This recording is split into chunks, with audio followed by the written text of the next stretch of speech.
It's the women in basketball talk. Let's go.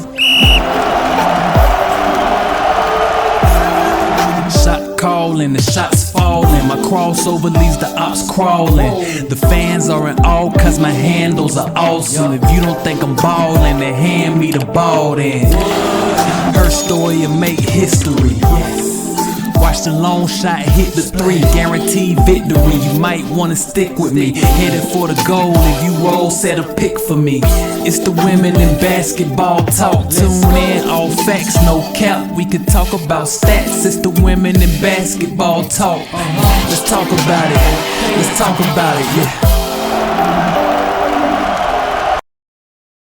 What's up, women's basketball fans? Welcome to a brand new episode of Let's Talk Women in Basketball podcast.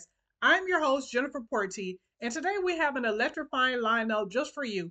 We're diving into the U.S. women's basketball team incredible achievement of winning their 8th consecutive gold medals, highlighting Gabby Williams' remarkable career as a dual sport athlete. And later, we're chatting up with one of the greatest coaches in NCAA women's basketball history. So sit back, relax, and get ready for another unforgettable episode. The USA women's basketball team won their 8th consecutive Olympic gold medal, and I must say, I was at the edge of my seat the entire game. They defeated France 67-66, and US was led by the Las Vegas Aces forward Asia Wilson, who scored 21 points and grabbed 13 rebounds.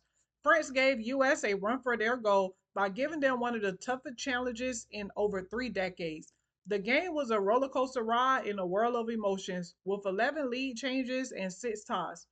With just seconds left on the clock, French star and former WNBA player Gabby Williams had a chance to tie the game, but her shot was ruled a two-pointer, sealing the Americans' victory and extending their Olympic winning streak to 67 games. This win not only showcased their legacy, but also marked a historic moment, surpassing the USA men's team who won 7 consecutive gold medals from 1936 to 1968. Did you know Gabby Williams, the star player for France, is not just a basketball sensation? Back in 2012, she also competed in the Olympics as a track athlete. Williams showcased her versatility and athleticism by representing Team USA in track and field before making her mark on the basketball court. Williams' determination and skills has made her a tough competitor on the international stages, and her performance in the gold medal game was a testament to her hard work and resilience. In our next segment, we're going to chop it up with Hall of Fame coach Marian Washington, so stay tuned. I am Marian Washington, and we are listening to Let's Talk Women in Basketball podcast. Welcome back to Let's Talk Women in Basketball podcast. I'm your host, Jennifer Porty, and today we're joined by Coach Marian Washington, a trailblazer in women's basketball and a respected icon in sports history. With over 30 years as head coach of the University of Kansas women's basketball team, she led her team to 11 NCAA tournament appearances and reached Sweet 16 twice. Her accolades include being inducted in the Women's Basketball Hall of Fame in 2004, receiving the Black Coaches Association Lifetime Achievement Award in 2003, and serving as an assistant coach for the gold medal winning USA national team in the 1996 Olympics. So without further ado, please welcome Coach Marian to Let's Talk Women in Basketball podcast. Well, hi, Jennifer, and thank you for inviting me. You're welcome. Thank you so much for joining. How are you doing today? I'm doing fine. It's a beautiful day right now, and I think we're very fortunate. We have great weather. Can you tell us about your early childhood and where you grew up? Yes, I was born and raised in Westchester, Pennsylvania. I'm the oldest of 5 children. My mother had 3. I had 3 sisters and a brother, and my parents worked on a small farm. Basically, they were hardworking people. My dad was able to raise us by working various jobs. He was his own businessman, so he had just a number of jobs. If I don't know if you've had a chance to read my book, but you would see that he was quite quite an ambitious businessman. He was, my goodness, he was born in 1896, I believe. Wow. So, he was really ahead of his time in a lot of ways. I didn't get a chance to read your book yet. I'm still waiting on mine to be delivered, but I can't wait Okay. to read. I heard it's really good. I actually had the opportunity to read some parts online on Amazon where they give you like a preview, and it seems like it's going to be a really good book. I can't wait to dig into that. I hope you enjoy it. You played 7 sports at Westchester High School. Which sport did you enjoy playing the most and why? Well, I think track and field, and that is because it just so happened that one of our teachers had an independent track club, and I was invited to join, and I learned how to throw the shot and the discus. And what was really exciting for me is that sport took me beyond Westchester. I was able to go to meets in New York and New Jersey and Delaware. I mean, it was just for a high school kid, it was a real step up, and it kept me very, very excited. It kept me wanting to get better. Yes. Wow. So that explains why you were the first person to start a track team at the University of Kansas, if I'm not mistaken. You're right.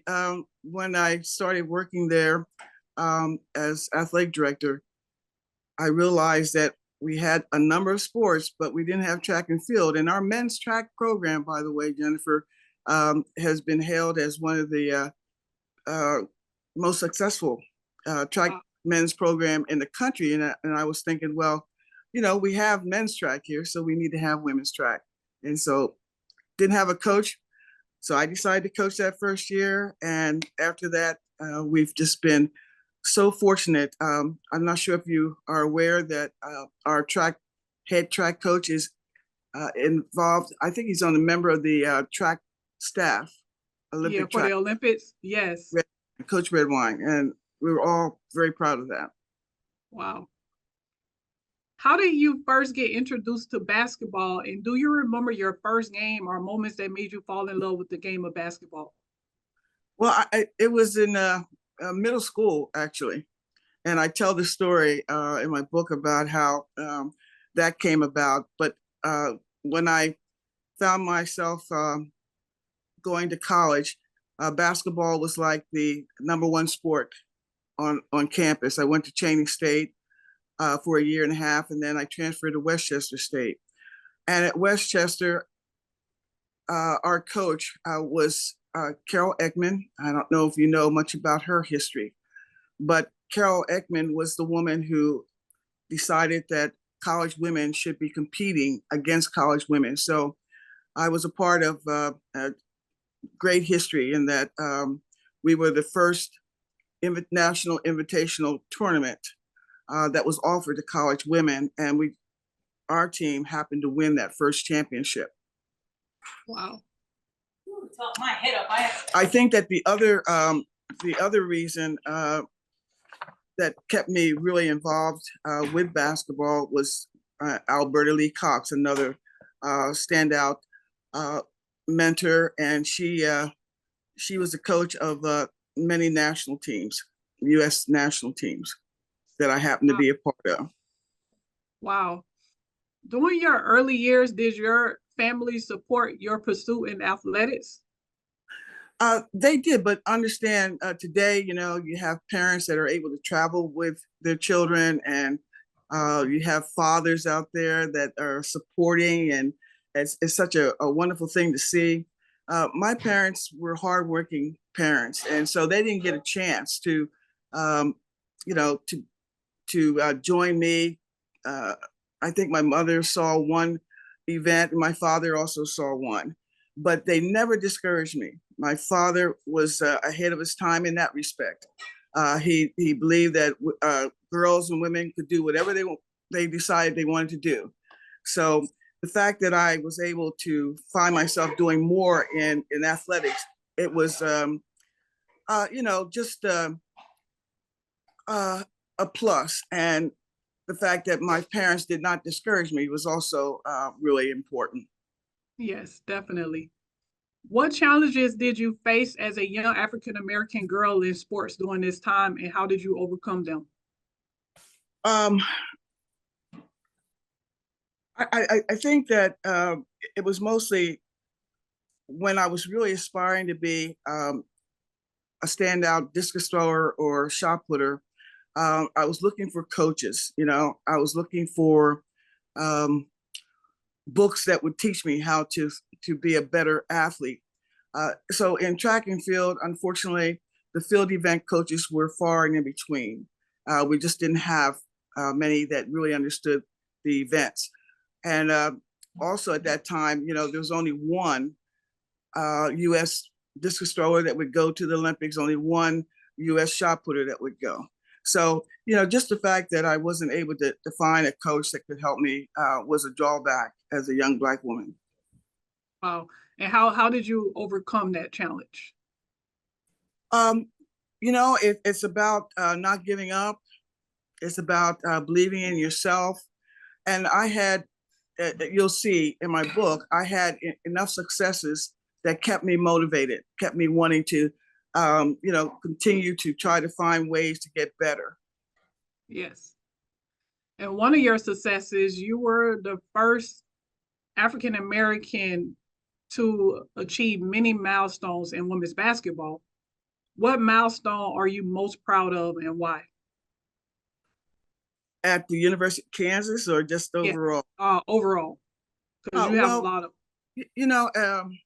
I think that anytime someone says you're the first, and for me, I never thought about that for a long time. I was one of the first two Black women to be on a U.S. women's national team. At the time, I didn't think about it.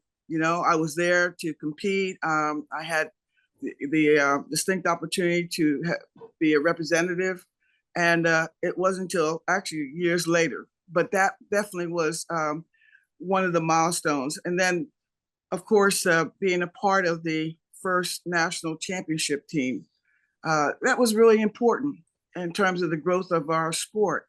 Because prior to that time, if you were a female in college, you only played a few games. And if you wanted to aspire to compete against better competition, you had to go to the AAU senior women's division, which meant you were going to compete against AAU club teams. And AAU club teams, they might play 45 games in the season to your 7 or 8, and they would have maybe women that were much older than we were. So that was one of the reasons why Carol Ekman decided it was time for women, college women, just to compete against college women. You mentioned that you were one of the first African Americans to be a coaching staff on the U.S. Olympic team. What was that experience like? Are you talking about as a player? I'm sorry. As a coach. Oh, as a coach. Oh my Yeah. gosh. When you are a young person who has wanted, I don't know how athletics actually became basically my mantra. As a kid, I was always trying to outrun somebody, outjump someone, and the way we had to work as children, I was getting stronger every day. So I'm not really sure how that all came about, but I know that God led me down that road, and my journey in terms of going further really centered around my athletic experiences. And I think that because of that, it just manifested in my job at the University of Kansas as women's athletic director, and then later on as the women's coach for 31 years. Yes. How did your experience playing on that first national championship team in college shape your coaching philosophy? That first one, I really realized that you just can never give up. You just and you got to keep believing in yourself, and that's what Carol Ekman demonstrated. When she realized that she needed to make a change, she almost did it single-handedly. You know, it wasn't like the college was there giving her money to support her. I believe that they had to, when we started the tournament, you had people running to a payphone in order to get the results of a game into the papers, you know. But she believed that it was important, and she never gave up. And that's probably one of the biggest compliment I could pay her. And in terms of her making an impact on me, I think that she had a lot to do with my not giving up and you know, staying the course and having a vision that I believed in. Okay. You helped Team USA win gold in 1996 Olympics. Currently, the USA women's team is looking for their 8th consecutive gold medal. What do you think is going to take for them to bring home gold? Oh, they're going to bring it home. They're just so talented. I mean, you know, it's I'm so thrilled and so proud that the women's basketball program has reached this point where, you know, we are the we set the standard, and our women, watching them play during these Olympics, they have just really demonstrated excellence.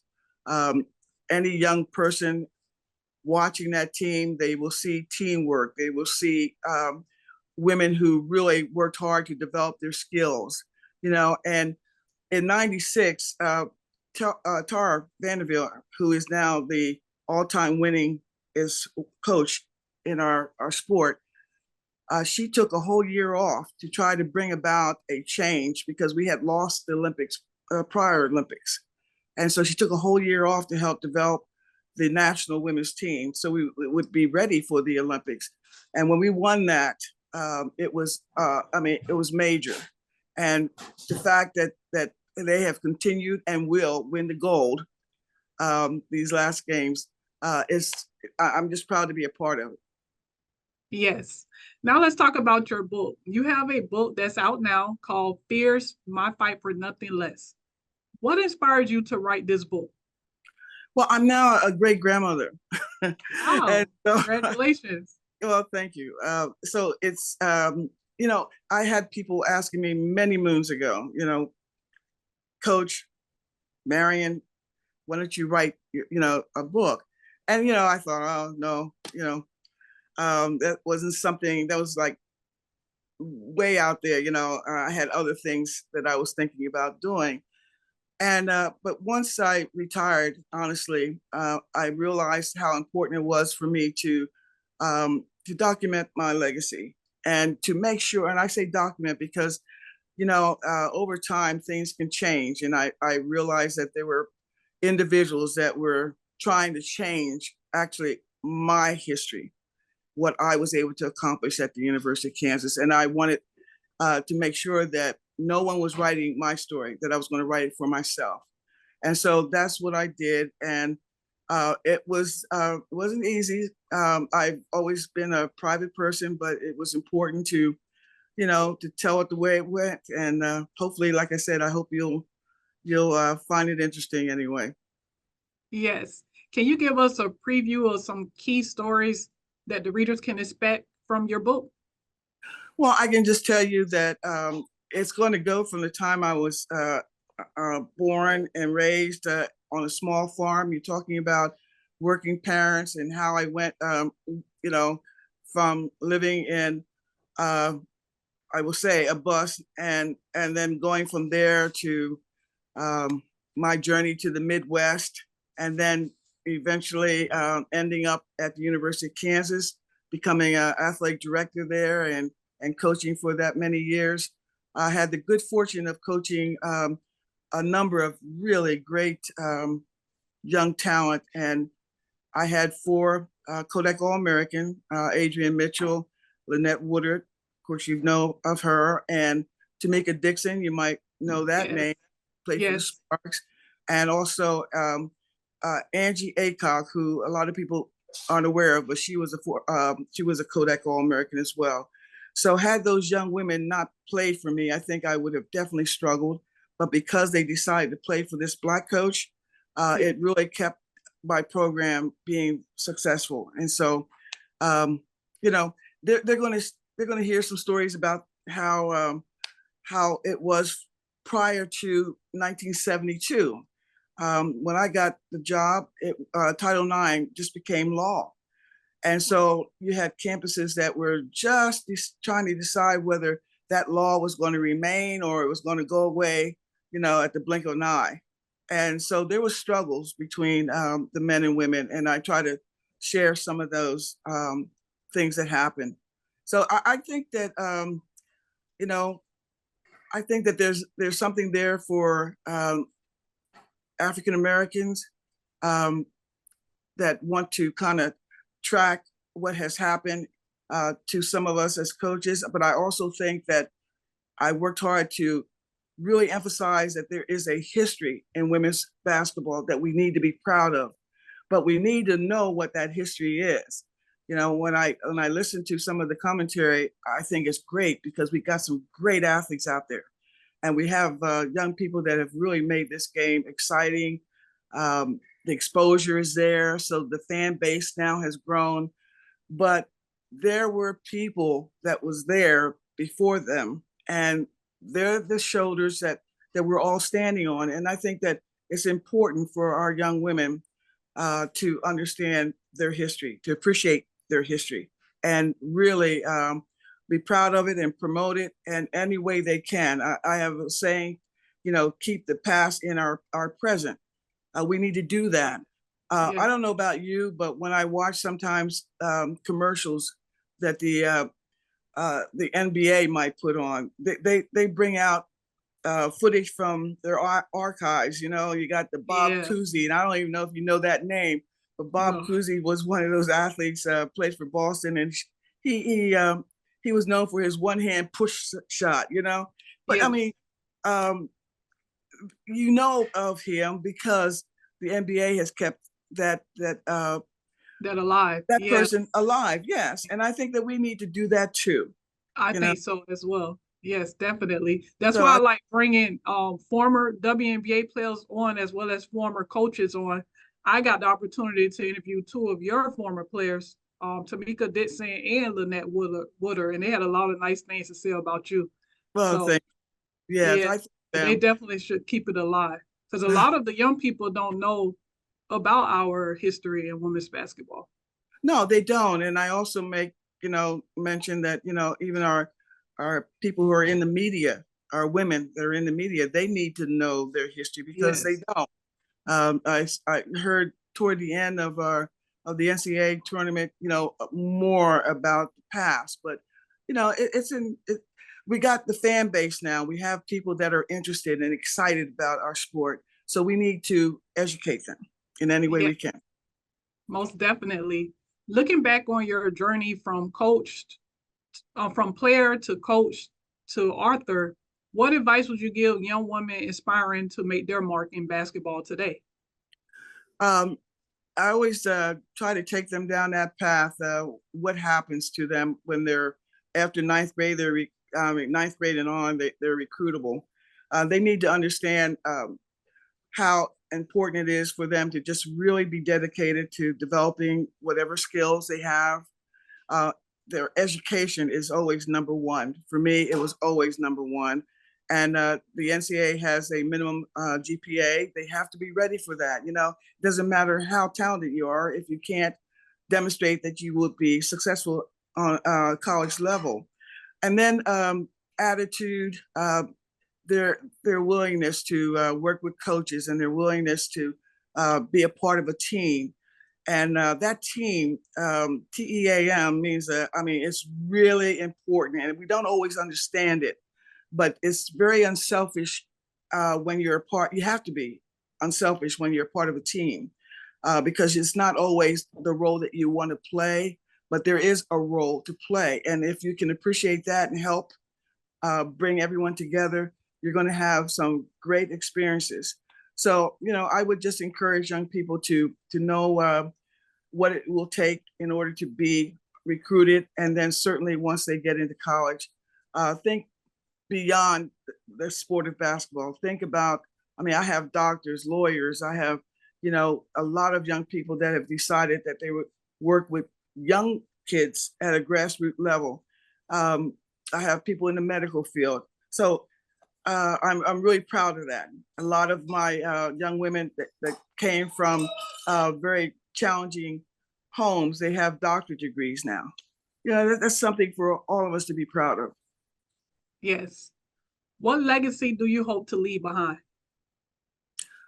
Uh, well, I'm trying to do that with my book. I think that when you read my book, you'll know what the legacy is that I'm trying to leave. Thank you. And lastly, what words of inspiration do you have for our listeners today? Well, you know, I'm not sure who all is listening, but one, I hope that, you know, you can appreciate this Black woman. I'll be 78 in a few days. I have never been someone to, you know, to brag about anything that I've done, but I hope that there's something there for coaches, for athletes, for, you know, people who are just interested in African American history. So, you know, again, there are going to be parts in my life that young people are going to identify with, and they are struggles. And it's going to be in any of us that have ways to encourage young people to continue to work through struggles, I think is necessary. So I'm hoping that as they read my life story, that they will be encouraged, if whatever challenges they might be having in their life, that they know that with time, and for me, with God, you know, things will work out. Yes. Thanks so much, Coach Marian, for joining Let's Talk Women in Basketball. I look forward to seeing what else God has in store for you. And Thank everyone, you. be sure, you're welcome. Everyone, be sure to go out and support Marian Washington by purchasing her book, Fierce, My Fight for Nothing Less, out on Amazon and Barnes & Noble now. Thank you very much, Jennifer. You're welcome.